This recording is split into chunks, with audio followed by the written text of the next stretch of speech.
Jangan gue bikin kopi ngaco-ngaco, gue serve ke mereka kan yang jelek kena namanya. impact-nya nama mereka. Gue abis itu kopi tiba-tiba ada yang meninggal kayak yang di. Waduh. Iya. Itu apa dan berapa harganya supaya orang-orang pada tahu? Mungkin apa jika cinta dia itu ya. Iya, iya. Momo Geisha kalau itu, ya. nggak, dia udah bahagia dia, udah sama konglomeratnya. Kok tahu? Ini gimana ya? Kuliah Anda tuh tidak berarti. Berarti.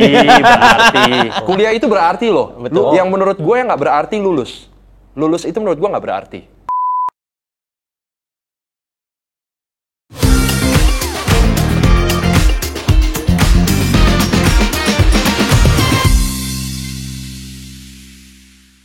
Ini para anak senja silakan berkumpul. Kita kedatangan seorang barista dari Bikini Bottom, Patrick Vincencio.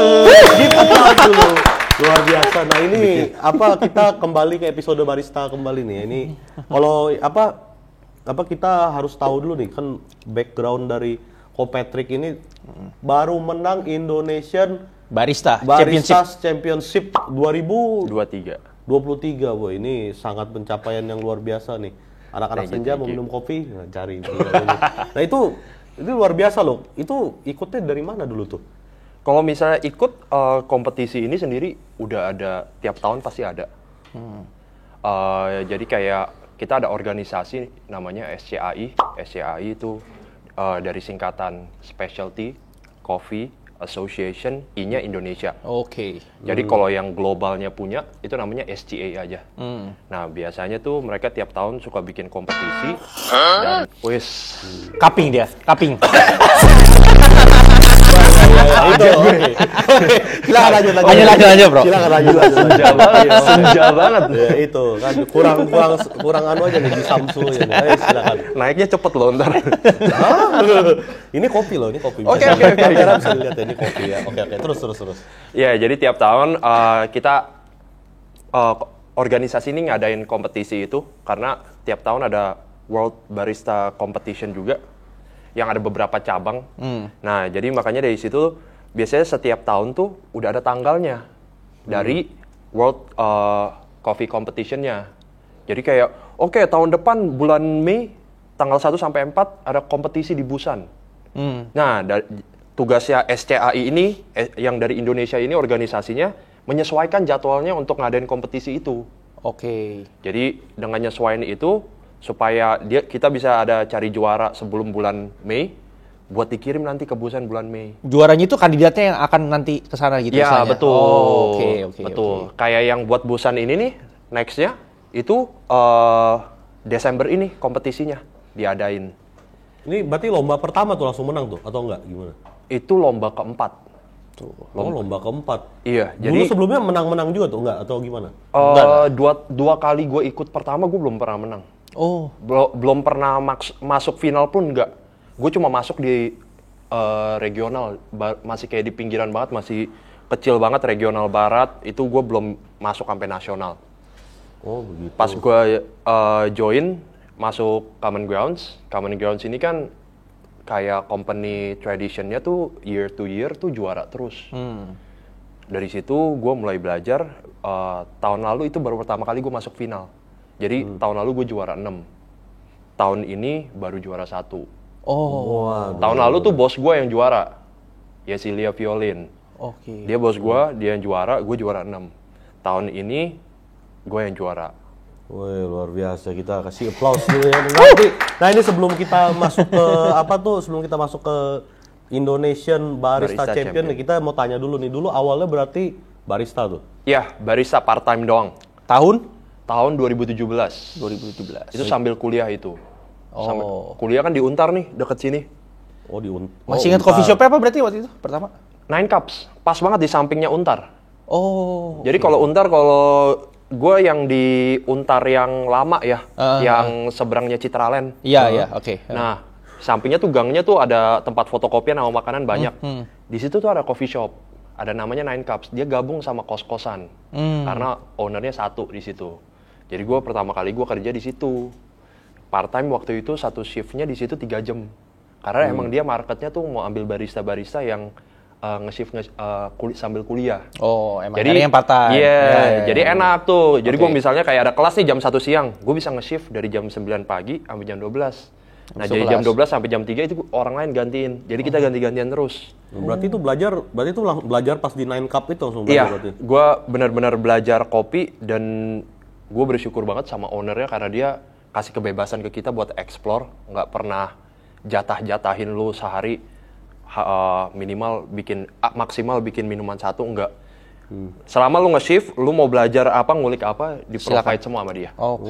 Jadi Nah, tapi katanya denger-denger awalnya nggak gitu interest di kopi sebenarnya. Tapi kenapa Iya. memilih jalan ini? karena jadi kalau cerita intermezzonya dulu, gue dulu kuliah di jurusan teknik sipil. Jauh ya. Ya, Oh deket dong teknik sipil. Kan melayani masyarakat kopi Ayo gua tungguin itu nih. kan Ah, iya. melayani. Iya kan, ya, oke lah. ya teknik sipil. Waktu itu kalau teknik sipil tuh rumor-rumornya orang pada bilang kalau lu pintar banget lulus 5 tahun. Kalau misalnya Pinter banget tuh. pintar banget 5 tahun. 5 tahun. Anjir. Kalau lu biasa-biasa 7 tahun lah.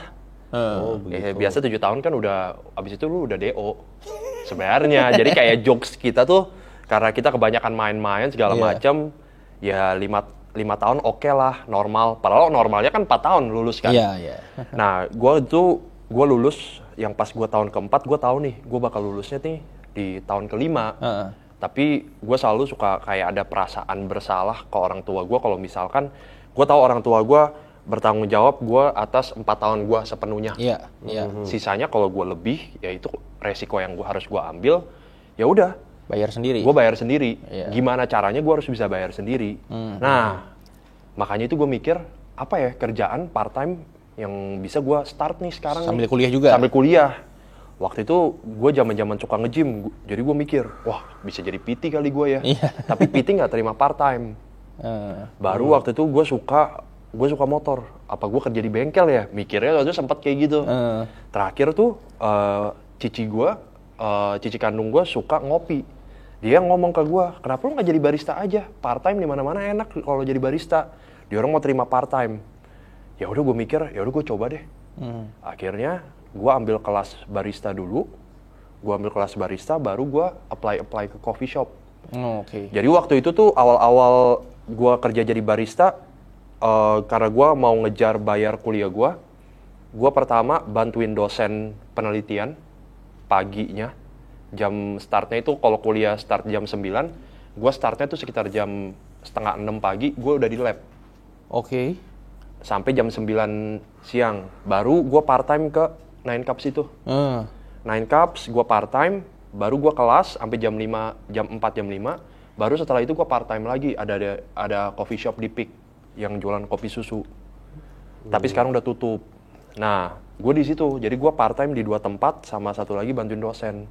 Nah, harusnya gue lulus 5 tahun, karena gue tahu kalau gue ambil SKS-nya full nih di satu semester itu, Nggak bisa. gue nggak bisa kerja. Iya. Oh iya, betul. Makanya gue cacah, gue lebarin lagi. Oh. Jadi SKS-nya gue ambil setengah supaya gue bisa kerja, tapi gue lulusnya lebih lama lagi. Tapi Jadi- yang penting nggak membebani orang tua gitu. Iya. Oh iya, benar-benar. Jadi gue dari harusnya lulus 5 tahun, gue extend sampai 6 tahun. Supaya gue cacah tuh. Skripsi gue bisa cicil-cicil 1 semester, semester depan bab 1 sampai bab 3-nya udah kelar, gue tinggal fokus di bagian pembahasan sama kesimpulan aja. Iya, betul, Nah, sisanya gue bisa fokus full kerja semua tuh. Buat bener-bener bayar gue skripsi gue gimana, wisuda gue gimana. Makanya dari situ pertama kali gue kerja part time barista, terus lama-lama gue ngerasa kerja jadi barista itu ngubah secara internal gue. Maksudnya dulu gue kan orangnya lumayan tertutup banget, nggak mau gampang ngomong sama orang, eye contact sama orang gue takut.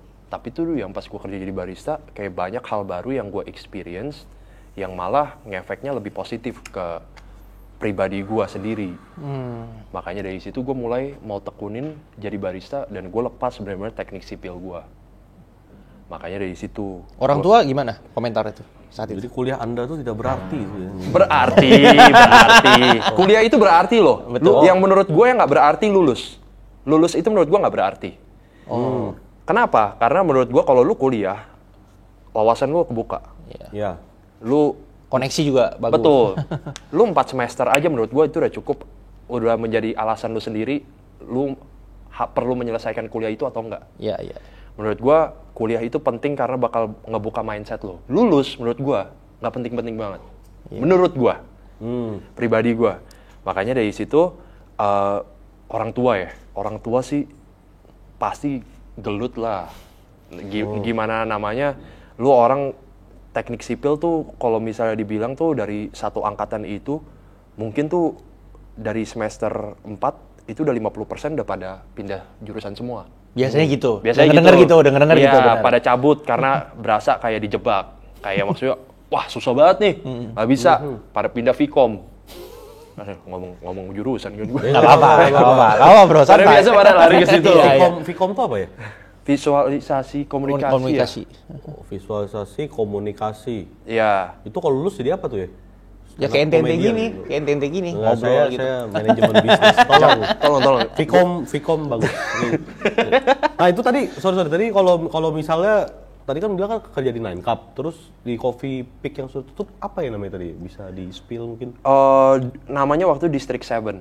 District 7. Oh District 7. Iya, jadi itu zaman-zaman yang pas kopi-kopi susu baru pada bermunculan.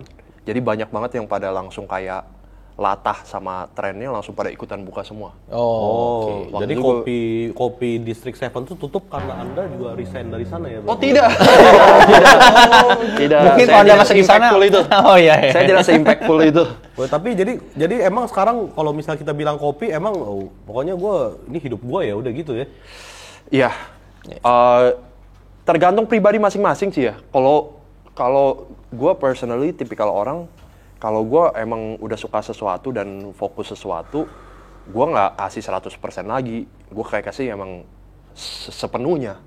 Karena gue percaya kalau misalkan apa yang gue kejar itu dan gue benar-benar dedikasiin gue lah, diri gue ke dalam situ, pasti hasil yang baik-baik bakal ngikutin. Yes. Woi, luar biasa. Nah, sorry ini intermezzo sedikit, sudah punya pacar belum ya? Oh sudah punya. Oh sudah punya. Nah wanita yang bersama Koko Patrick bahagia karena dia kasih kamu 200%. Bukan 200%. Betul. Ya siapapun yang ada di sana yang jadi gebetan dan oke lah sudah itu ya. Jadi, nah itu kalau misalnya sekarang kalau kita bicara kembali ke kopi ya, kita kembali ke kopi.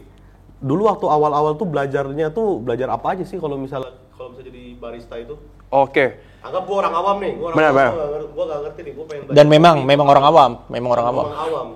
Dan saya common ground the best. Ya, silakan bisa mungkin ajarin kita ini. Kalau jadi barista itu apa sebenarnya yang harus di Oke.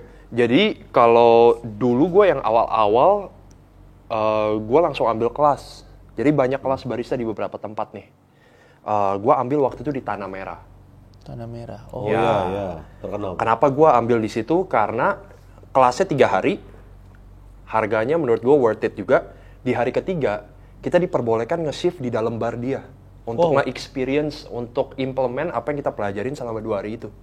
Oh begitu. Jadi kalau misalnya apa yang kita pelajarin, balik lagi ke pertanyaan awal, apa yang kita pelajarin tentang sejarah kopi dulu. Kopi itu startnya apa, gimana sih ceritanya jadi kopi. Karena banyak tuh yang kita nggak tahu, biji kopi itu sebenarnya awalnya dari buah ceri. Dari buah awalnya. Dari hal situ kan kita jadi kayak penasaran, oh dari buah bisa diproses begini. Dan biasanya kita diajarin tuh 2 macam. Pertama itu manual brew. Manual brew itu kayak namanya sendiri, kita nge-brew dengan cara manual, yang artinya kita tuang dengan air panas. Iya, tanpa mesin. Iya, biasanya itu awalnya startnya itu dari kopi tubruk, kopi-kopi tradisional yang kita mau cobain. Biasanya itu kita giling kopinya, kita masukin gelas, kita tuang air panas. Sesimpelnya itu deh. Iya. Tapi banyak metode-metode manual brew itu yang sekarang tuh udah dikembangin. V60 yang terkenal. V60, salah satunya itu. Wih, tahu dia. Tahu dia. Keren. Baru nextnya tuh ada yang pakai mesin. Yang kita bikin biasa espresso, terus yang latte art itu di situ. Jadi biasa kita pelajarin itu sejarah, manual brew, sama espresso base. Baru dari situ gue dikasih kesempatan buat nge-shift tuh. Dan waktu itu Tanah Merahnya di Tamrin. Sekarang udah pindah dia. Waktu itu di Tamrin bukanya paling pagi jam 6. Jadi dibebasin nih. lu sebagai murid, lu boleh ikut nge-shift jam berapa aja. Tapi itu nge-serve customer nggak sih, bro? Nge-serve customer. Oh iya? Nge-serve. Tapi dengan ada supervisornya di situ ya. Ada mereka yang ngebantu ngeliatin. Iya. Supaya sesuai standar. Iya, jangan gua bikin kopi ngaco-ngaco, gua serve ke mereka kan yang Jelek kena namanya. impact-nya nama mereka. Iya, Gua benar. habis itu Kopi tiba-tiba ada yang meninggal kayak yang di. Waduh! Iya. Oh iya, oke. boleh matiin lampu. Gelap Oke, banget. jangan. Ya, Ya, oke. justice for Jessica. Oke. Jangan Terus, dispesifikin lagi dong. Oke. Terus. Iya. Lu kenapa lo? Tenang. Oke. Tenang. Tuhan tidak tidur. Oke. Stop. Lu makin dia mencoba membenarkan makin ngaco. Makin blunder ya? Makin blunder. Udah, lanjut. Oke. Balik kopi. Iya, balik kopi. Ya. Jadi waktu itu gue dikasih kebebasan, boleh datang jam berapa aja. Tapi karena gue penasaran dan kurang mengerti, akhirnya gue ikut mereka. Gue tanyain, lo orang datang paling pagi buat start jam berapa? Jam 5 subuh. Ya udah gue ikut jam 5 subuh sampai nge-shift sampai jam 6 sore. Buat bener-bener ngerti caranya gimana. Padahal dia orang bilang katanya nge-shiftnya aja nih cuma dari jam 5 subuh sampai jam 2 siang. Tapi gue udah kayak hampir 2 kali shift. Tapi saat itu yang pas gue pelajarin, gak ada yang nempel sama gue sama sekali. Sejujurnya. Oh, iya. Karena lu mesti kerja, lu mesti tiap hari lakuin terus sampai lu benar-benar ngerti. Oh, kenapa gue harus ngelakuin ini? Karena begini-begini. Semua alasannya tuh lu bakal dapat sendiri deh. Jadi menurut gue kelas itu membantu lu membuka wawasan lu, kopi itu kayak gimana, dan lu bisa ngegalinya kemana aja dan tahu cara pakainya gimana aja. Tapi lu untuk mengartikan sendiri kopi itu harus diapain dan apa-apa, lu harus praktekin sendiri tuh. Dan tiap hari lu mesti ngerasain sampai lu tahu, oh iya kalau gue begini, hasilnya begini. Kalau gue begini, hasilnya begini. Jadi menurut gue, itu yang ngebantu gue untuk bisa ke next step-nya, naiknya cepet. Karena gue bisa secara, ini bantuan dari teknik sipil juga ya. Mindset gue tuh lebih gampang untuk menjadi sistematis. Jadi gue langsung bisa ngestruktur kayak, oh kalau gue ngelakuin ini kayak gini, dapat datanya gue bisa kumpulin. Karena kebanyakan barista tuh kalau misalnya kita perhatiin, sorry to say, beberapa barista ya mereka ngelakuin karena ngelakuin aja. Mereka nggak mau tahu alasannya kenapa. Mereka nggak mau tahu kalau gue begini gimana. Mereka cuma ngelakuin karena SOP. Udah. Iya. Dan lu nggak bakal belajar. Kerja ya udah dapat uang aja pokoknya bikin gitu. Benar. Beda sama orang yang menjalani dengan passion dan Iya. makanya Indonesian Barista Champion, bro. Kalau enggak ya kamu jadi tukang kopi selamanya ya. Oke, itu. Jadi nah kalau misalnya sekarang nih Koko Patrick ini spesialisnya apa nih? Apa yang bikin bentuk Latte art, gambar-gambar itu? Latte art. Ya, latte art. Terus atau apa gitu? Spesialisnya apa sih? Kalau spesialisnya sebenarnya kayak untuk sekarang ya, itu fokusnya yang di mesin-mesin semua. Latte art sih kalau kita ngomongin kalau misalnya yang basic bisa, tapi yang kalau udah sampai ribet-ribet, gambar angsa di atas naga gitu, gue belum bisa. Angsa di atas naga. Soalnya gambar yang sana-sana tuh ribet banget. Kalau lu search di Instagram tuh gambarnya udah pada gila-gila semua. Nah kalau gue biasa angsa di atas naga. Iya. Oke terus.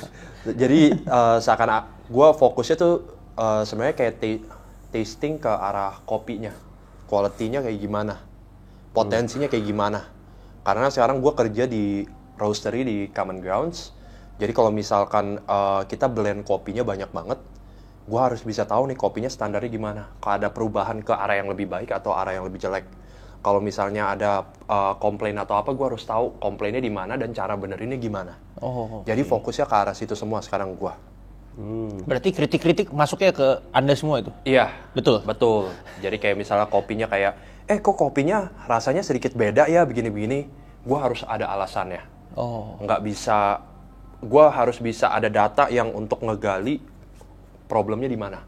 Apakah masalah di panennya? Apakah masalah ada di roastingnya? Apakah ada masalah mungkin di mesin kliennya atau mesin orang yang komplain? Gue harus bisa mengidentifikasikan itu. Memberikan alasannya gitu? Iya. Okay. Dari panennya, maksudnya dari panennya tuh pengaruh juga itu ya? Pengaruh. Kayak tahun ini tuh lagi El Nino, makanya lagi panas banget kan. Itu biasanya tuh ngaruh ke panen. Kualitas panennya biasanya lebih susah. Lebih sulit, biasanya lebih turun. Pelajaran IPS-nya El Nino tuh lama sekali nggak dengar tuh Betul, El Nino. betul. Ya. Iya, itu hal-hal begitu tuh cuaca, ngaruh. ya. Berpengaruh ya ternyata itu ya? Berpengaruh ke arah panennya. Kayak begitu kan ngaruh semua. Oh iya. Nah kalau misalnya, kita kembali coba ke Kita kembali ke Indonesia Barista Championship. Nah ini tolong ditampilkan ini ya, editor. Ya Anda berdua tolong sini. Indonesia Barista Champion.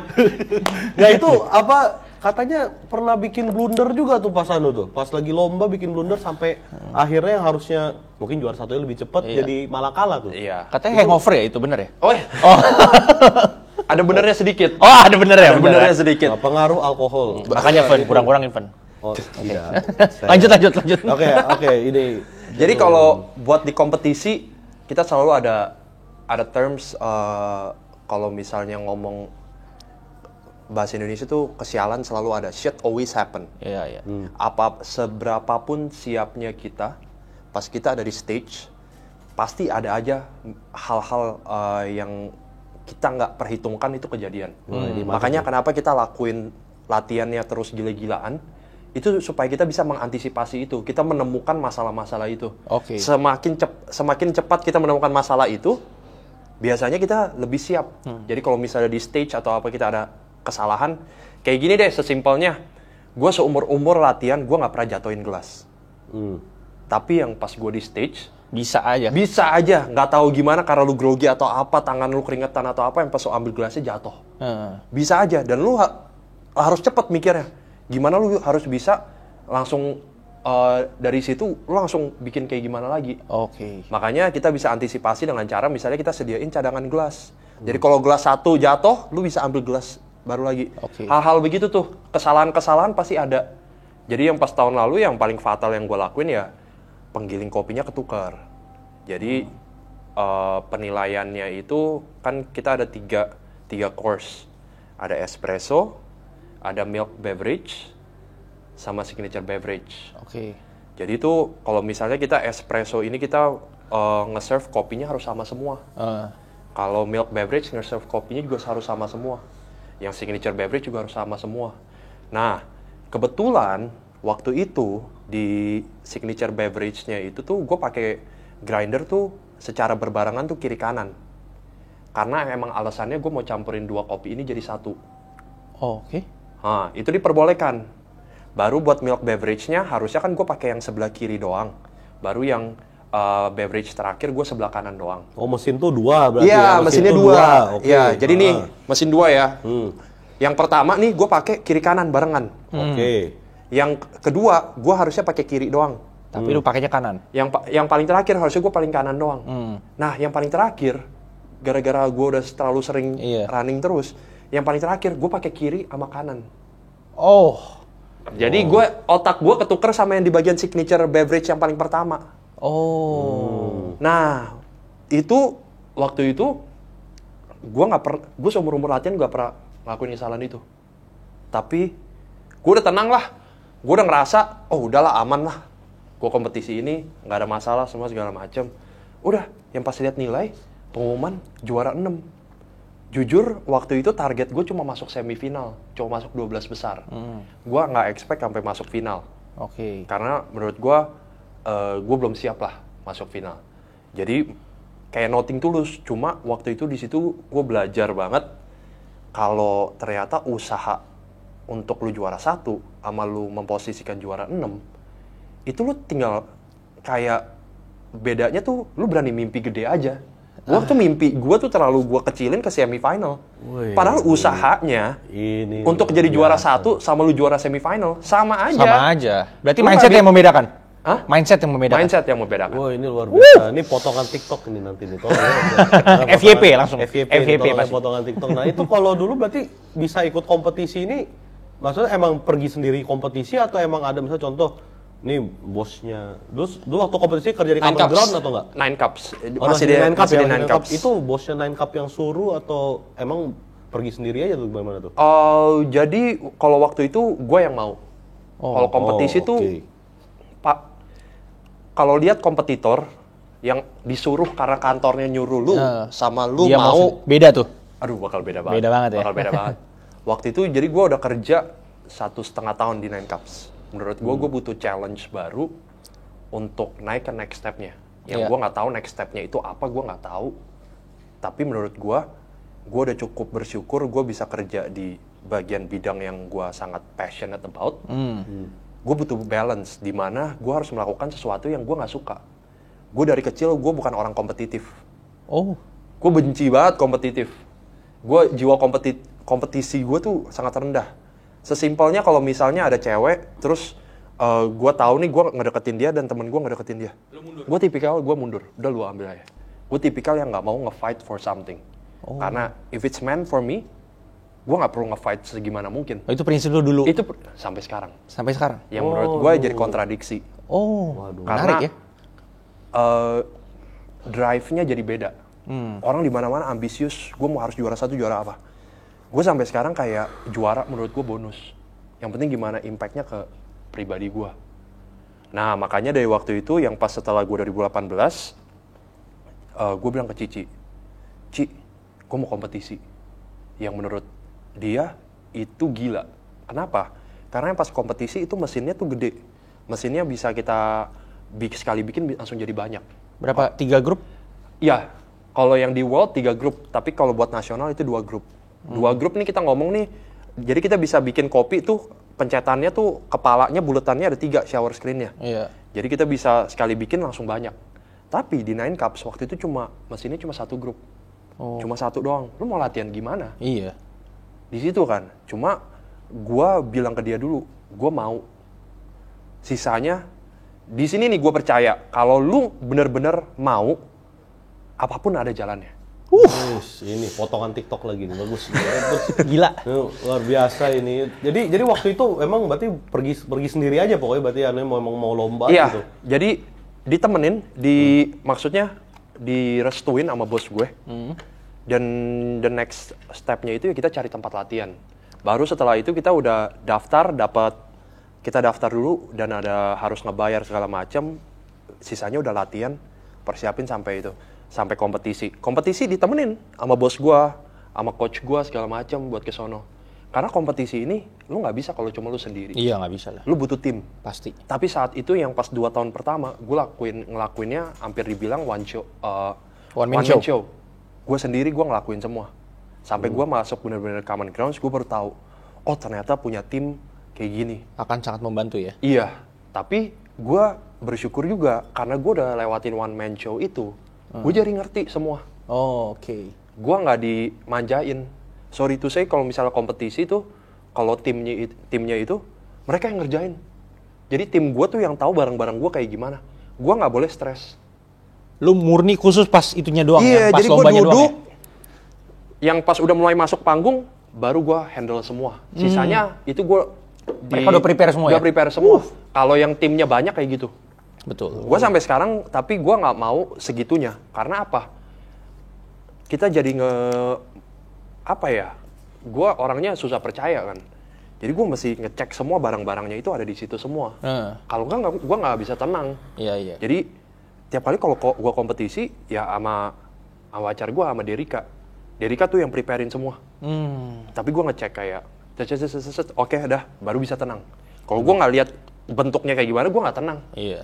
Jadi beberapa ada banyak kompetitor yang maksudnya orang-orang yang ngebantu dia banyak. Jadi kayak 3 orang siapin semua, ngecuciin semua. Dia udah tinggal ngafalin skrip, tenang, fokus, duduk, udah tinggal masuk stage aja. Yeah. Jadi di situ gue belajar banyak tuh, karena dari gue one man show sampai sekarang gue ada tim, jadi kayak lebih elevated, kayak timingnya pas. Dan menurut gue, kalau gue juara tahun lalu juga, gue takutnya jadi prematur. Yeah. Istilahnya, in Belum terms-nya siap. prematur, mentality gue belum siap, tapi gue udah jadi juara. Iya. Ntar nggak ketemu. Jadi kayak gitu sih. Nah, kalau misalnya kita bahas tadi yang Indonesian Barista Championship itu kan tadi kan sudah dijelasin tuh. Ternyata ada bikin kita 3 course tadi yang ada apa? Espresso, milk signature sama beverage. signature itu sebenarnya yang dinilai apa aja sih? Jadi gini loh.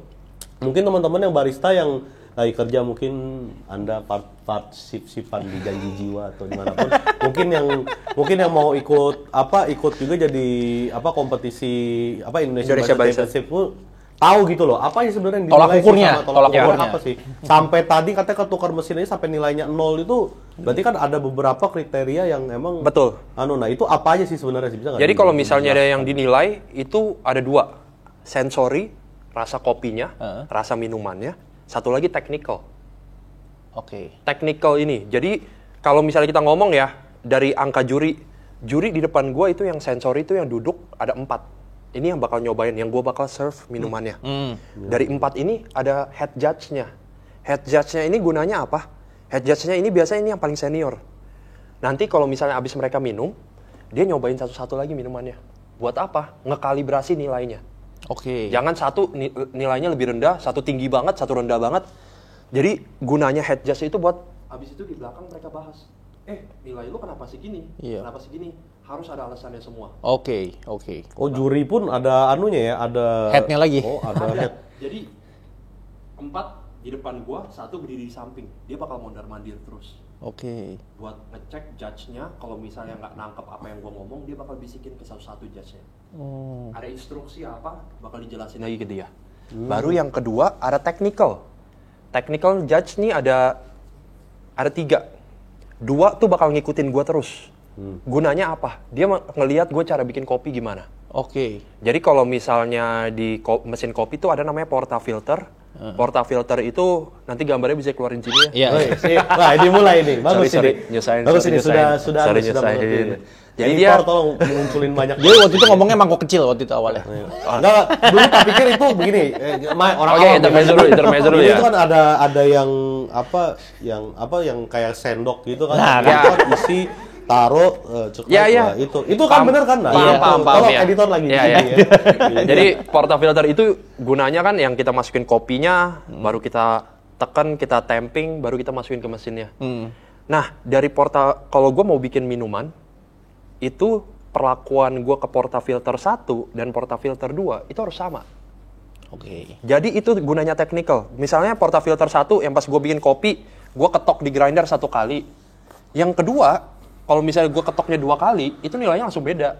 Langsung nilainya Lu nggak jelek. konsisten berarti? Lu nggak konsisten. Gimana caranya lu bisa bikin kopi enak, tapi lu nggak konsisten? Itu jadi penilaian technical. Apakah dengan ngetok 1 kali dan 2 kali berubah rasa kopinya? Pasti beda. Hah? Pasti beda. Tapi kalau misalnya buat operasional mungkin nggak terlalu signifikan.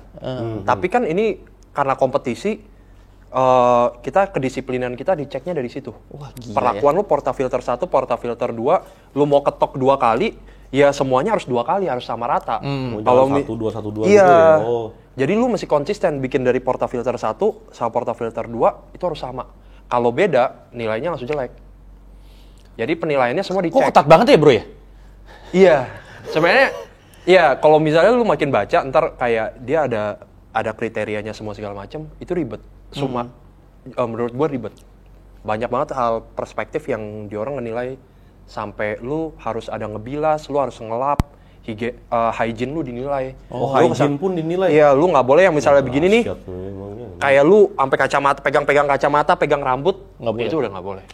Oh, itu dinilai juga Dinilai begitu? juga profesionalism. Wah, gila. Itu dinilai sampai gila, konsep gila. lu.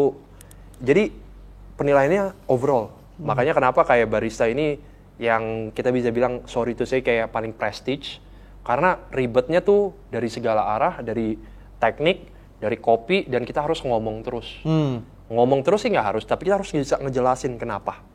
Ngomong terus nih pas lagi bikin tuh dia ngomong Sambil terus. bikin. Presentasi itu ya Presentasi. jatuhnya? Ya. Oh, jadi kayak contoh kayak di MasterChef begitu ya, lewat. Iya. Bikin apa? Ini kan. Nah, ini itu- chef. Oh, nah gitu. tapi Oh, itu kalian- judge-nya kan ditanya, Oh. judge-nya nanya kan, Oh, iya. lagi bikin apa nih? Kalau ini enggak, Ah. Lu yang ngomong judge-nya itu nggak sendiri. bersuara, kita harus ngomong. Iya, iya, Kenapa kita pakai kopi ini? Kenapa kayak gini? Kenapa kayak gini? Ntar ada kriteria lagi dari Kenapa lu mereka. nggak ngomong aja? Ngapain lu di sini gitu kan pergi? Makanya dong. ente nggak jadi Indonesia Barista Jangan Championship. dong. Oke. Oh, jadi ya beda ya, bukan mereka tanya-tanya kita jawab enggak ya? Emang Enggak. Sambil bikin sambil Sambil jelasin bikin kita gitu. harus ngejelasin, karena kita harus membawa suatu konsep yang atau inovasi yang bakal impact-nya ke industri lagi. Oke. Jadi tujuan kompetisi ini itu bisa dibilang kayak trendsetter specialty coffee. Nah ini yang pengen gue tanya sebenarnya. Apakah dengan menjadi juara Indonesia Barista Championship berpengaruh terhadap karir atau mungkin coffee shop yang di mana tempat Anda bekerja? Ini kalau kita ngomongin dari perspektif gue, untuk gue menjadi juara, kayaknya nggak membenefitkan company gue. Oke. Karena apa? Karena company gue, sorry, ya bukannya apa-apa, tapi kayak udah terlalu banyak champion. Oh iya. Kita udah di fase di mana yang mungkin kalau misalnya coffee shop yang masih awal-awal masih merintis boleh, kayak bakal ada impact-nya ada. Pasti. Tapi kalau di fase gue, company gue udah nggak membutuhkan itu. Company Anda juara bertahan sepertinya ya? Bisa dibilang gitu lah. Iya. Karena championship-nya dari situ semua Betul. champion kan.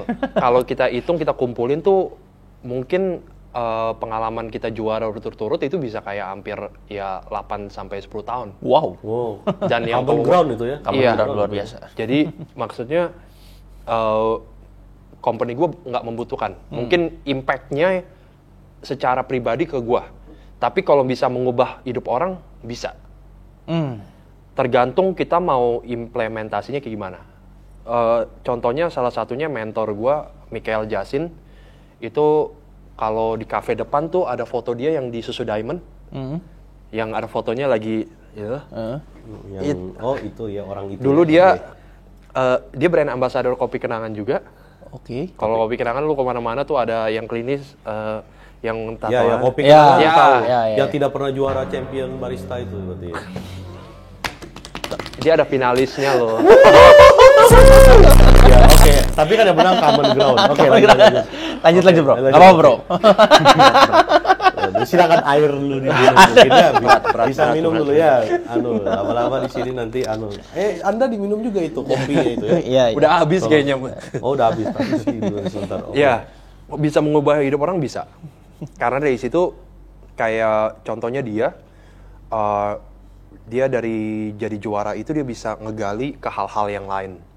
Maksudnya kayak ke dalam kompetisi itu kita bisa menceritakan segala macam banyak hal yang kita interested. Jadi menurut gua kompetisi itu suatu proses untuk mencari suatu jawaban. Bukan lu mempresentasikan jawaban yang sudah tersedia, tapi lu mencari jawaban. Waktu itu Miki fokusnya tuh ke arah hulu. Cara pasca panen processing kopi. Jadi itu kopi kalau habis pemetikan, itu biasanya tuh ada proses selanjutnya kayak fermentasinya segala macam. Miki lebih arah fokus itu. Sekarang makanya dia ada company yang fokus ke arah situ karena dia memang benar-benar dari kompetisi ini dia mendapat kesempatan untuk ngejalanin apa yang Jadi opportunity-nya kemana-mana ya? kemana-mana. Tergantung kita membawa diri kita kayak gimana. Jadi bisa mengubah hidup bisa, tapi tergantung pribadi kita kayak gimana mau bawanya. Gitu sih. Nah bro, ini bro, yang menarik sempat ngobrol sama temen juga yang punya coffee shop. Menurut lu apakah kompetisi itu fair? Karena kalau kita bicara soal bahan baku, yang satu pakai Geisha misalnya, Paham. udah pasti lebih enak. Paham. Ibarat kalau kata daging, kita satu pakai wagyu, yang satu pakai daging lokal. Paham. Udah pasti lu sejelek-jeleknya masak wagyu, udah pasti enak. Karena Betul. bahan dasarnya udah bagus. Betul. Nah, Gimana menurut lu? sebentar. Itu emang kalau misalnya lomba itu biji kopinya beda-beda ya? Iya, beda-beda. Berarti nggak adil dong kalau Nah begitu. makanya kita tanya pendapat dia. Jadi Gimana menurut Bro Patrick? gini, karena penilaiannya yang begitu ketat. Sekarang kalau lu pakai kopi semahal apapun, tapi rasanya nggak deliver dan konsepnya nggak nyambung, lu nggak bakal bisa jadi juara. Oh, sama berarti kayak iya, kita khusus. ngomongin kayak gini deh. Lu baru belajar mobil, Iya. tapi lu dikasih Ferrari. Iya. Yang nggak bisa bawanya juga. Iya, lu mesti siap dulu untuk membawa Ferrari, baru lu bisa. Iya. Jadi semua masalahnya menurut gua tinggal masalah kesiapan. Bukan berarti gua mengecilkan kopi lokal, tapi kopi lokal pernah jadi juara Indonesia. Dan kayak tahun lalu, Michael Jasin bawa full kopi Indonesia ke World Barista Champion, dia juara 7 di dunia. Wah. Oh begitu. Oh, berarti penilaian juri itu berarti kalau misalnya contoh ada orang bawa kopi tadi apa Geisha itu ya? Iya. Ada itu juri udah tahu itu kopinya Geisha tuh ya? Belum. Oh belum tahu. Jadi benar-benar di orang kalau misalnya pas awal penyisian, blank, nggak tahu apa-apa. Makanya jadi juri itu pressure juga. Karena mereka kalau misalnya mereka nggak ngedengerin dengan benar, Iya. karena dia tahu persiapan barista tuh nggak gampang. Iya. Pressure buat dia untuk menilai hasil kerja keras lu dalam satu hari itu. Iya, betul. Dan untuk bisa ngejelasin itu kan kayak tiba-tiba ada yang suka kasih tahu kopinya apa di depan atau nggak di paling belakang. supaya kayak ada elemen of surprise-nya kan. Oh, Supaya gitu. lu nggak tersugesti Iya, iya. nih. Iya. Kopinya geisha. Misalnya gue pakai kopi Indo atau kopi geisha. Semanusia-manusianya kita pasti ada penilaian subjektif di pikiran kita. Oh, kopi Indonesia udah pasti begini nih. Oh, Wah, satu geisha geisha udah pasti enak nih. Makanya kebanyakan dari sini sekarang udah ada elemen of surprise-nya supaya nggak ada di orang nggak ada pemikiran sendiri yang kemana-mana lah.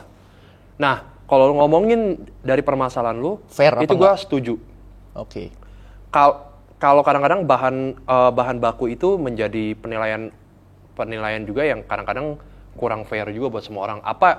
Apa ada beberapa orang yang mungkin punya skillnya tinggi tapi dia nggak punya kapasitas untuk mempunyai kopi yang kualitas tinggi, tapi biasanya tuh dia bisa kelihatan dia presentnya bagus, mungkin dia bisa masuk final secara konsisten terus. Tapi balik lagi ke awal ya, kalau lu bener-bener mau pasti selalu ada jalannya.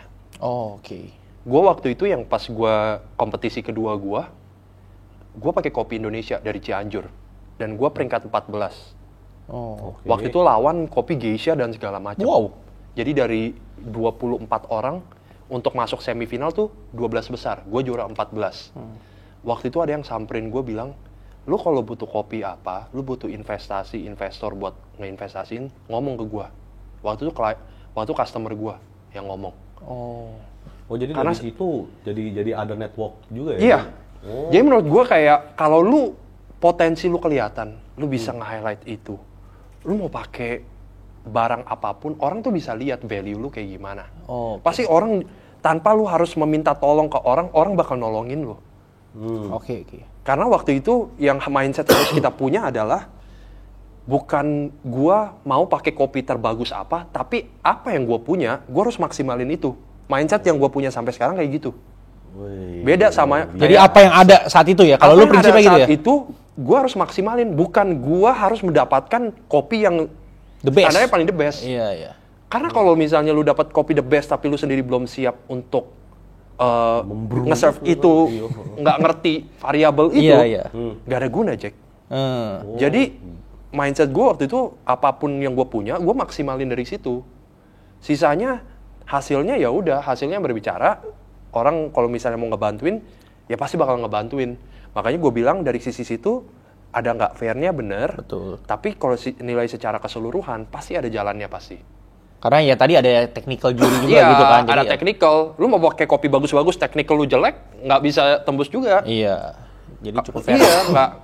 Jadi cara penilaiannya menurut gua penilaian ini Berimbang ada lah. Iya, Berimbang ya. Berimbang. Nah bro, ngomongin geisha, kayaknya banyak yang nggak tahu nih. Bisa kasih tahu geisha itu apa dan berapa harganya supaya orang-orang pada tahu. Mungkin apa jika cinta dia itu ya? Iya. Momo geisha kalau itu ya. Nggak, dia udah bahagia dia, udah sama konglomerat ya. Kok tahu? Ini gimana ya? Kita bahas Momo Salah dong, Geisha. salah dong. jangan. Oh. Panama geisha. Iya. Ceritakan bro. Kopi geisha. Kalau Tolong, tenang. Geisha itu kalau kita ngomongin tuh itu namanya varietas. Jadi gua ngomong sesimpel dulu ya. Ya. Kopi itu ada spesiesnya. Ada Arabica, ada Robusta. Ya. Kalau misalnya Robusta biasa yang kita minum di kopi tiam, Iya. yang kopinya kenceng, Iya. yang kopi kebanyakan tuh dia lebih produksinya lebih banyak daripada Arabica. Iya. Arabica tuh biasanya rasanya asem, kopinya juga tumbuhnya di ketinggian yang lebih tinggi. Iya. Sesimpelnya itu dulu deh. Oke. Baru abis itu Robusta itu udah nggak ada turunannya lagi tuh udah hampir nggak ada. Turunan ini maksudnya apa sih? Kalau kita kayak ngomongin buah deh, buah ada apel. Lu ada Granny Apple, ada Fuji, Iya. macam-macam tuh Macem-macem. Nah itu varietas. Oh, begitu. Jadi kalau misalnya dari Arabica tuh dia pecah lagi ke bawah tuh. Salah satunya Geisha. Oh, begitu. Nah tiap varietas itu rasanya beda-beda semua. Dan tergantung dari terroir. Terroir itu adalah tempat di mana mereka bertumbuh. Mungkin kalau Geisha di Panama sama di Kolombia rasanya berbeda. Tapi ada kualitas yang sama. Biasa tuh Geisha tuh rasanya tuh lebih kembang-kembang, lebih floral. Oh. Jadi kalau misalnya gue jelasin nih rada nggak make sense nih buat orang yang biasa minum kopi. Karena lu bakal minum itu kayak rasanya kayak teh. Lu nggak bakal minum kayak kopi. Rasanya jeruk, sama ada teh-teh jasmine, sama kayak black tea. Biasa kayak gitu. Oh, makanya namanya geisha ya, kayak ke Jepang-Jepangan gitu Enggak, rasanya jadi. Anda nggak usah cocok lagi Anda. Oh, bukan begitu ya? Bukan begitu, bukan begitu. Enggak, gue tanya serius sih, gue bukan bercanda nih. Bukan. Oh, bukan, tapi memang begitu. Iya, Oh. iya. Tapi memang kebanyakan orang nyambung ini ke arah situ, tapi sebenarnya nggak ada hubungannya. Oh. Jadi geisha itu sebenarnya salah satu varietas yang bisa tumbuh di ketinggian yang tinggi, mungkin yang bisa di 1.800 ke atas. Oke. 1.800 meter di atas permukaan laut. Oke. Di atas makin tinggi itu berarti makin dingin. Nah, geisha ini dia punya ketahanan atas dingin. Jadi kalau misalnya udah di atas 1.800, biasanya kecenderungan tuh kalau malam atau apa, dia beku.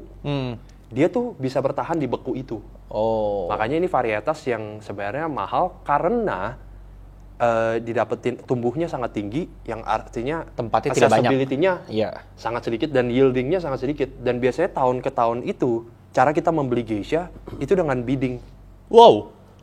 dengan auction. Minimal berapa belinya? Nggak mungkin sekilo dong bidding. Nggak mungkin. Nggak mungkin Ya, sekilo dong. Biasanya satu lot. Satu lot itu artinya tuh satu kebun. Iya. Mungkin kayak 60 kilo hasilnya. Berapa bro? Hah, satu kebun belinya? Iya harus. Kebunnya kecil-kecil jadi ya. Beli kopi atau apa? Spill harganya bro, kira-kira range kisaran. Waduh, kalau 1 kilo udah. Nah, sekarang kalau biasa beli itu satu kilo. Iya 1 kilo berapa? dulu deh, kita ngomong 1 kilo deh.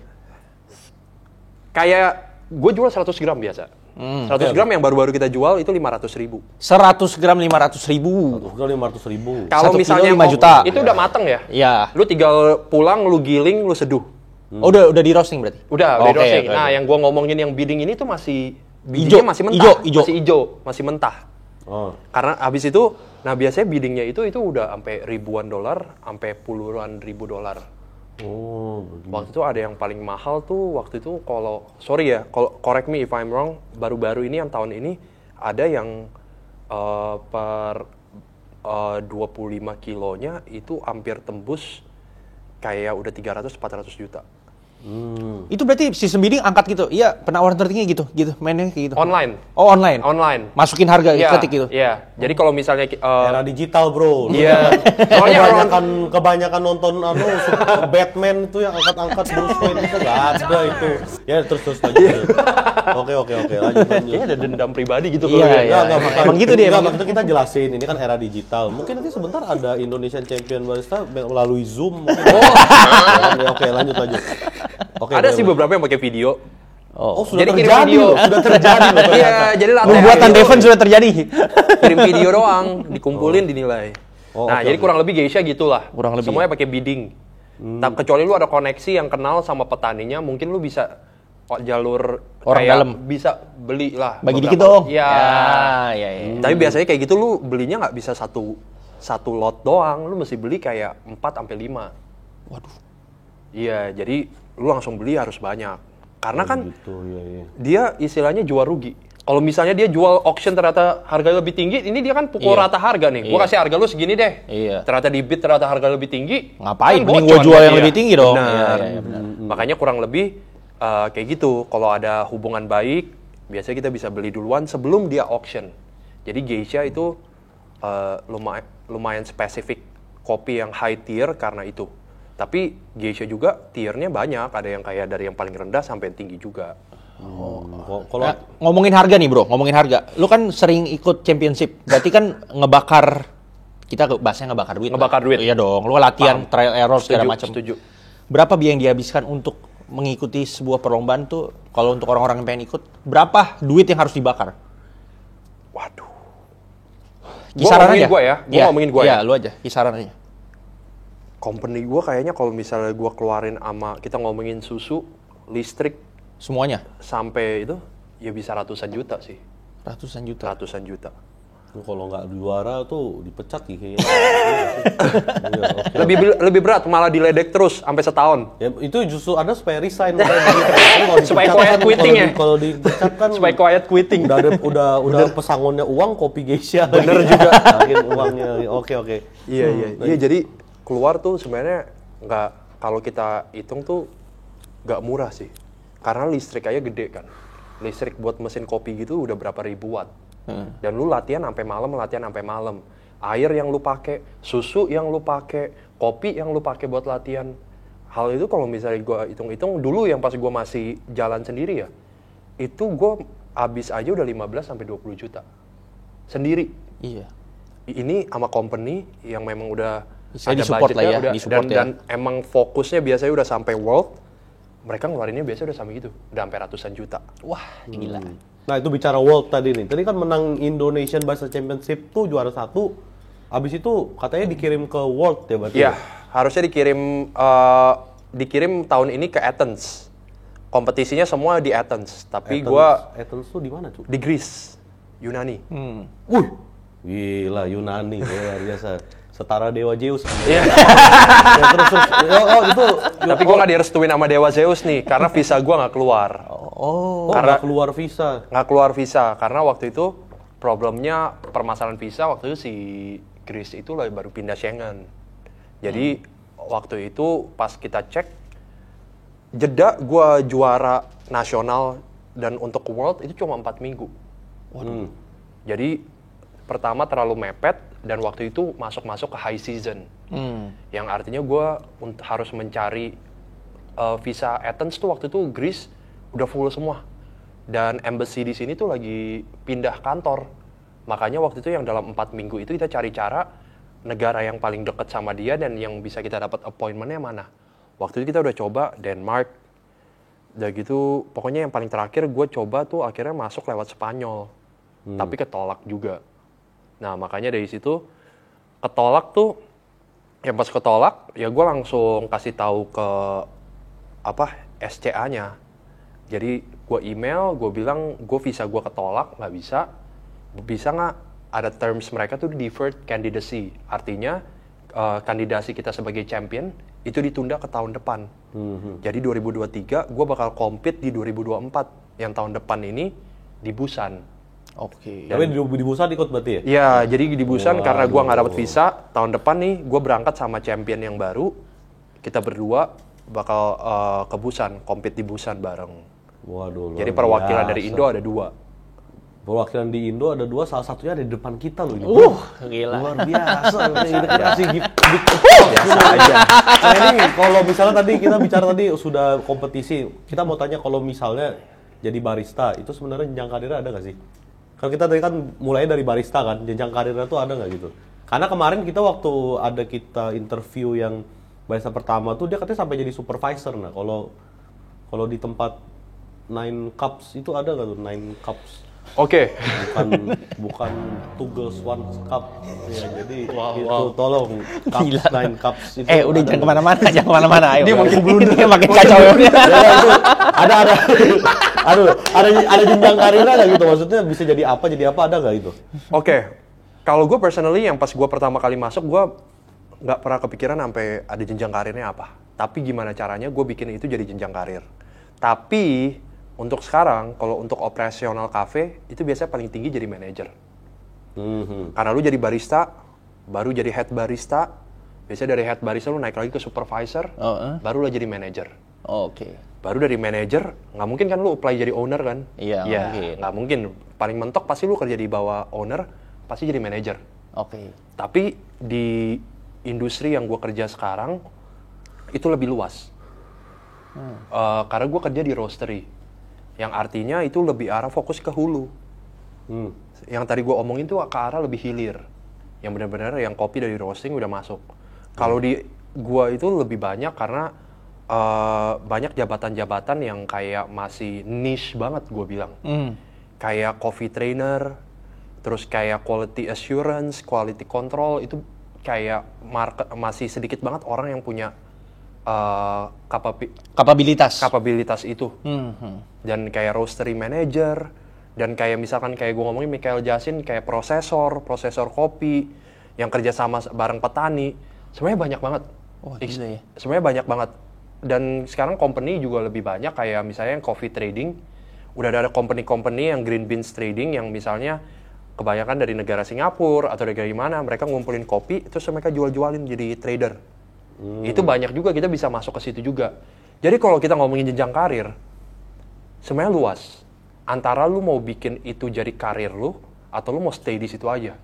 Gue dulu kerja jadi barista, gue nggak pernah mikir gue bisa ada company yang bakal hire gue jadi trainer.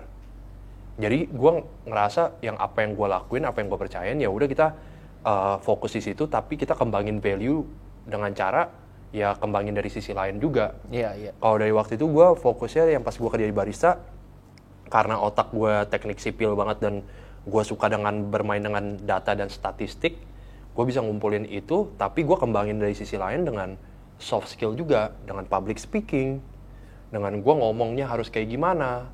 Karena komunikasi itu kan terjalin dua arah. Kalau gue ngomong terus orang nggak ngerti, ya komunikasi gue gagal. Iya, betul. Mau technical gue, data gue setajam apapun, tapi orang kagak ngerti ngomong apa, nggak ada poinnya. Iya, buat apa? Dan gimana caranya gue bisa komunikasi kayak on their level. Artinya, kalau misalnya kalian, sorry to say nih, kalian misalnya nggak ngerti kopi, ya gue ngomongin terms tiba-tiba udah yang ribet-ribet, nggak paham. Dan itu kan menjadi soft skill yang dimana lo sebagai barista nilai value lo komunikasi. Betul. Komunikasi itu nggak simple loh. Jangan kita ngomong sehari-hari gua lu doang, itu nggak komunikasi. Kadang-kadang basa-basi itu bukan komunikasi juga, maksudnya kayak cuma asal kita melontarkan aja kan. Iya, betul. Makanya menurut gue dapat poinnya juga. Iya, benar. Iya, makanya dari situ menurut gue kalau ngomong jenjang karir banyak banget. Malah menurut gue ini, gue selalu suka sama industri yang masih kayak apa ya? Kayak idolnya di industri itu masih sedikit. Masih minor lah ya. Masih minor karena iya. lu itu masih lahan kosong yang lu bisa bikin legacy lu sendiri di situ. Oh, oke. Lu bisa bikin legacy lu sendiri di situ dengan cara lu mau kayak gimana. Kalau lu udah kebanyak ke situ, lu bakal artinya apa? Lu bakal ke influence. Lu bakal oh, misalnya sorry to say nih, misalnya musik banyak banget kan. Dan dan lu Oke. Dan lu bisa maksudnya sangat mudah untuk kita terinfluence dengan idol-idol kita. Betul. Yang artinya kita untuk mengeluarkan jati diri kita ya bakal lebih struggling lagi. Iya. Dan lu harus berani jadi tampil beda, itu bakal susah. Tapi kalau lu untuk lahan yang masih minor begini, untuk menjadi beda itu sesuatu yang udah bare minimum. Artinya lu udah pasti lu harus melakukan sesuatu yang pasti beda untuk lu bisa menjadi idol di industri itu. Menurut gua kayak gitu. Iya. Makanya menurut gua kopi ini kayak rabbit hole. Kita lihat dari luar, ya udah lobang doang, tapi pas masuk cabangnya kemana-mana semua. Jadi lu tergantung lu galinya mau sedalam mana. Potongan TikTok sudah 3 biji. kita very good big approach dulu di Popeye. Tadi cuma mau kasih beberapa pertanyaan yang mungkin jadi kontroversi para netizen nih. Bagi kalian para anak-anak senja nih, tolong nih dengarkan nih, jadi supaya kalian jangan tersesat hidup kalian nih. Kalau misalnya gue tanya nih, Americano sama long black tuh sama nggak? Americano sama long black. Nah, sama atau enggak tuh? Nanti tolong netizen komen nih. Ada yang bilang cuma beda yang satu air duluan, satu kopi duluan. Tapi kayaknya katanya bukan. Tolong nanti netizen komen di sini sama atau enggak ya, tolong Kalau gue ngomongin perspektif, balik lagi ya, kita ngomongin sesuatu hal yang sangat kontroversi gini, kita lihat dari perspektif mana dulu. Iya. Tiap coffee shop pasti punya standar masing-masing. Dan kalau kita ngomongin Americano sama long black ya kita harus lihat sejarahnya lagi lah kayak gimana. Tapi setahu gue sampai sekarang itu beda. Bedanya di mana? Sesimpelnya kalau misalnya rahasia umum kan, kalau kayak kita tahu kan Americano itu espresso dulu baru tuang air. Oke. Kalau long black itu biasa air dulu baru espresso. Sebenarnya dari situ aja perbedaan itu tuh sebenarnya udah ada pengaruhnya. Secara rasa? Secara rasa biasanya tuh long black itu lebih bold. Oke. Kalau Americano itu dia lebih watery. Dia lebih acidic juga. Kalau gua ngomongin lebih arah technical sedikit ya. Jadi espresso itu ada 3 bagian. Kalau kita setelah espresso, dia ada busa di atas namanya crema. Betul. Gua gini-gini ngerti gua. Baru di bawahnya itu ada body, ada heart. Iya. Tapi body sama heart ini, itu kita nggak bisa pisahin. Karena apa? Dia udah nyatu. Yang kepisah itu dia cuma krema sendiri ini. Iya. Krema ini, dia rasanya tuh lebih kecut biasanya. Betul. Kalau kita cobain tuh kecut, asin, kering. Americano, kenapa yang pasti tuang air dia rasanya lebih watery? Karena tuh kremanya ikut kecampur. Udah ngeblend. Ngeblend. Sedangkan kalau misalnya long black, itu air panas dulu, baru espresso. Ya. Nah, espresso itu, krema itu kalau kita udah kelamaan, dia bakal nguap, bakal ngilang. Oh. Jadi kenapa ada bilang tuh espresso tuh nama dari singkatan express, kenapa harus minum cepet? Karena kalau yang pas lu minum, itu kremanya tuh harus ada. Karena itu full experience-nya di situ. Jadi yang pas kita mau minum, kita aduk dulu. Supaya nyatu semua baru kita minum. 3 bagiannya itu menyatu? Iya. Kurang lebih kayak gitu. Nah, kalau kita ngomongin beda atau enggak, tergantung coffee shop ya. Ya. Tapi kalau misalnya secara general, biasanya long black itu lebih bold daripada americano. Kalau di coffee shop gua nih, itu biasanya americano itu 1 shot. Kalau long black itu 2 shot. Oke. Oh iya. Supaya apa? Karena nggak semua orang di sini bisa apresiasi itu. Oke. Jadi kita langsung bedain aja. Kalau long black tuh lebih bold, kalau americano itu lebih light, lebih watery. Kurang lebih kalau dari perspektif gue kayak gitu. Tapi kalau misalnya ada orang-orang mancanegara yang datang sini, dia orang benar-benar mau yang benar-benar emang yang kayak Sesuai teorinya. americano. Iya. Jadi mungkin netizen nih bisa komen nih yang sok-sok paling ngerti kopi ini sudah dijelaskan ya sama pakarnya nih ya. Jadi Gue juga beda itu. sok ngerti juga. Oh enggak Sok kalau dari sisi gua. Sisi Anda kan Indonesian barista. Tapi kan dia championship ya. Sudah beda. Nah, kalau kopi terfavorit apa nih? Kalau minum saya contoh ente nih ke kopi nih ya kan minumnya tuh apa tuh? Gue sih espresso. Oh, tetap espresso. Iya, soalnya gue kalau nggak minum espresso tuh kadang-kadang kurang apa ya, kayak belum siap hari menjalani hari aja sih. Anjir ini senja banget ya. Ini bukan senja, pagi banget berarti dia luar biasa ini. Iya, sama yang kedua espresso itu men-trigger gue panggilan alam. Oh iya. Jadi ke toilet pagi-pagi itu Lancar langsung. Iya, lancar. Lancar. Itu penting banget. Soalnya Oh, kalau begitu ya? Iya. Oh begitu. Itu sambil Bener di-pairing nggak? sama Bener nggak? Tolong komen di rokok bawah ya, kretek bener nggak? tuh, tolong. Sambil di-pairing sama rokok kretek gitu nggak? Pagi-pagi kan biasa gitu. Waduh, berat banget. Jadi kalau Anda suka buang air besar, Espresso di pagi hari. espresso ya, tolong espresso dari common ground bukan iya udah. Iya. semua bisa. Oh, semua Gua nggak bilang. anu bisa ya, Iya, semua iya. anu bisa ya. Oke. Biasanya espresso terus minum kayak yang ada susu dikit supaya mancing-mancing perut, Iya. geruduk-geruduk pagi-pagi supaya panggilan alamnya lancar. Bro, kita bahas yang agak sedikit kontroversial. Drama-drama dikit karena Devin suka drama. Di kopi itu ada istilah pendekar kopi. Betul. Pasti lu udah sering mengenal lah istilah itu. Bagaimana cara menghadapi pendekar kopi yang datang cuman untuk tanda kutip mengkritik penyajian kopi lu, rasa dan lain sebagainya.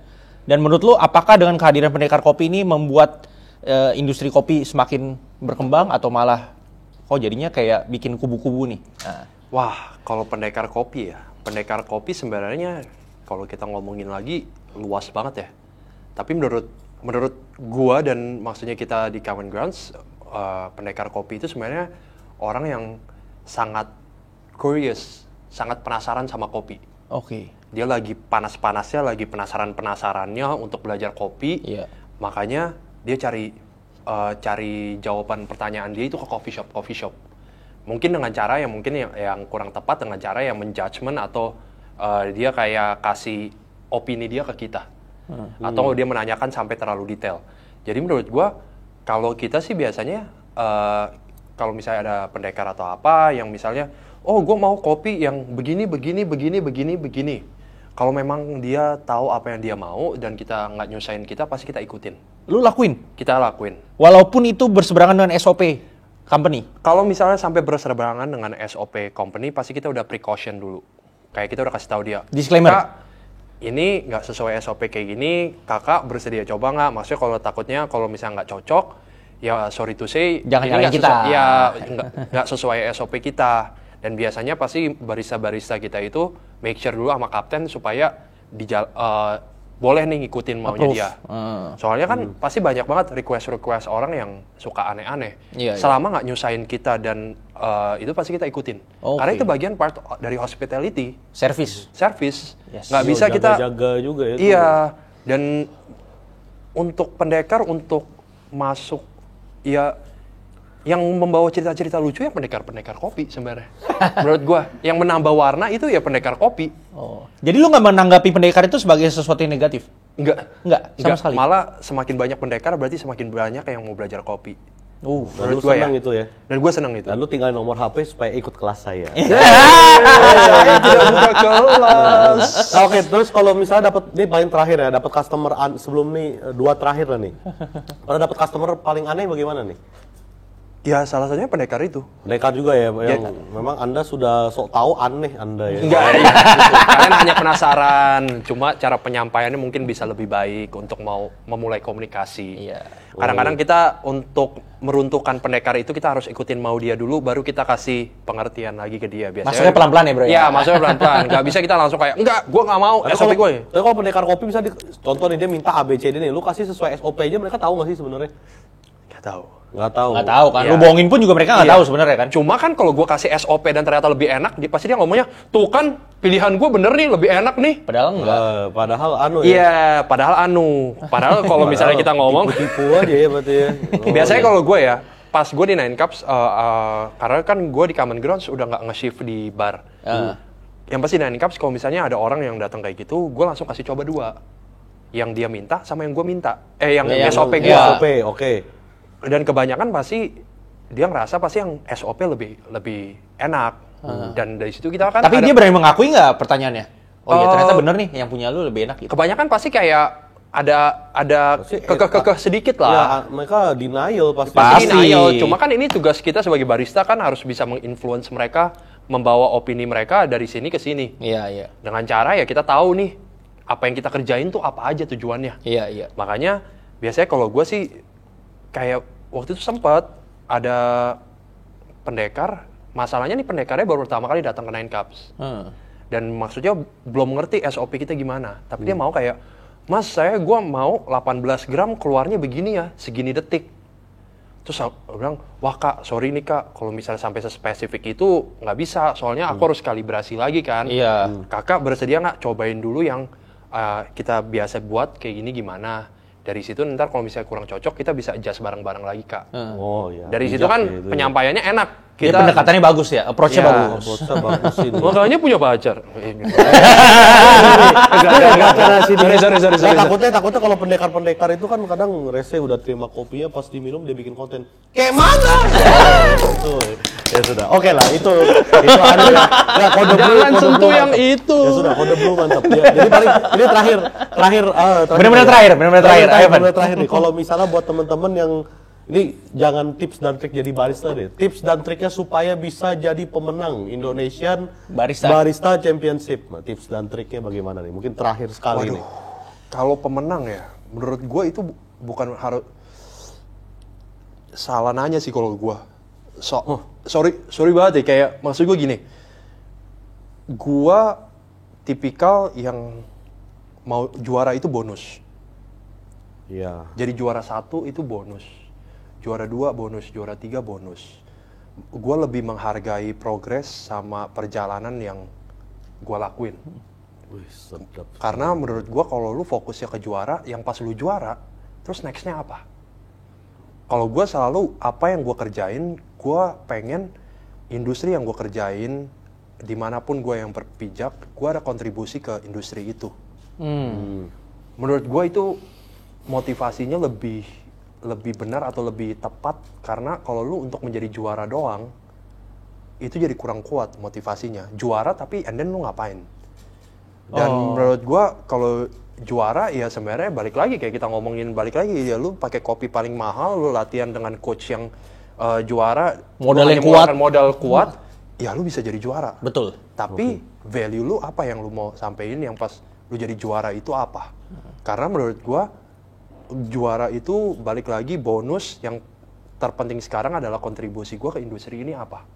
Itu adalah tujuan atau purpose jadi juara yang sebenarnya.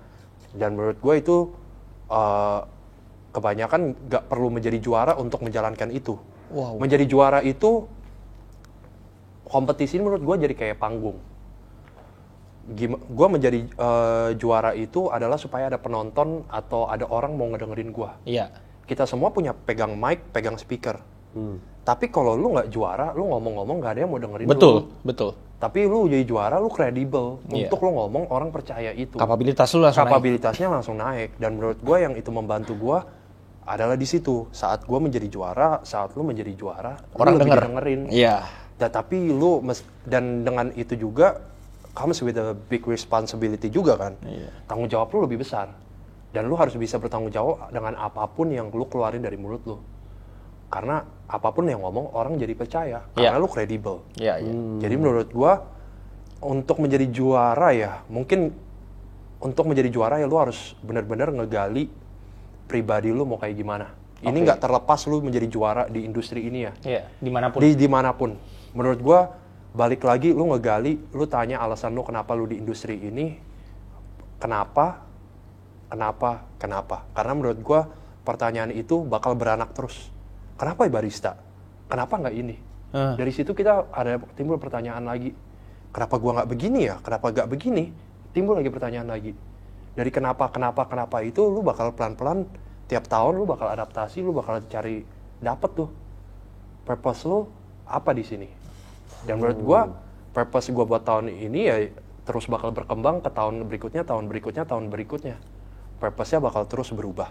Jadi menurut gue untuk menjadi juara itu terlalu sempit ya, terlalu lu fokus ke, jadi lu kayak ego lu sendiri aja lu mau jadi juara, tapi lu nggak melihat itu secara industri impact-nya apa. Karena once lu jadi juara, lu bawa nama Indonesia ke world loh. Iya. Yang artinya mimpi lu harus lebih besar lagi, lu cuma jadi juara doang.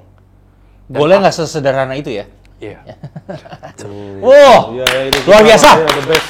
The best sekali ya. Jadi ini terima kasih, saya hari ini juga belajar tentang banyak kopi ini bersama Indonesian Barista Championship. Luar biasa. Ini kita happy banget lah. Iya, gue juga terima thank you kasih juga. Thank you. Banyak sudah mau datang mau hadir. menyempatkan waktunya. Ya, jadi hari ini kita belajar bahwa ternyata menjadi seorang juara itu bukan akhir dari segalanya. Ya kan, dan itu bukan tujuan utama, yang penting kamu berproses dan jangan lupa harus ada exit plan setelah itu semua ya. Yap. Nah, jadi buat teman-teman semua, terima kasih yang sudah nonton hari ini. Jangan lupa like, share, subscribe, dan komen. Dan jangan lupa, orang anak senja yang minum kopi, justice for Jessica. Oke, terima kasih semuanya dan goodbye.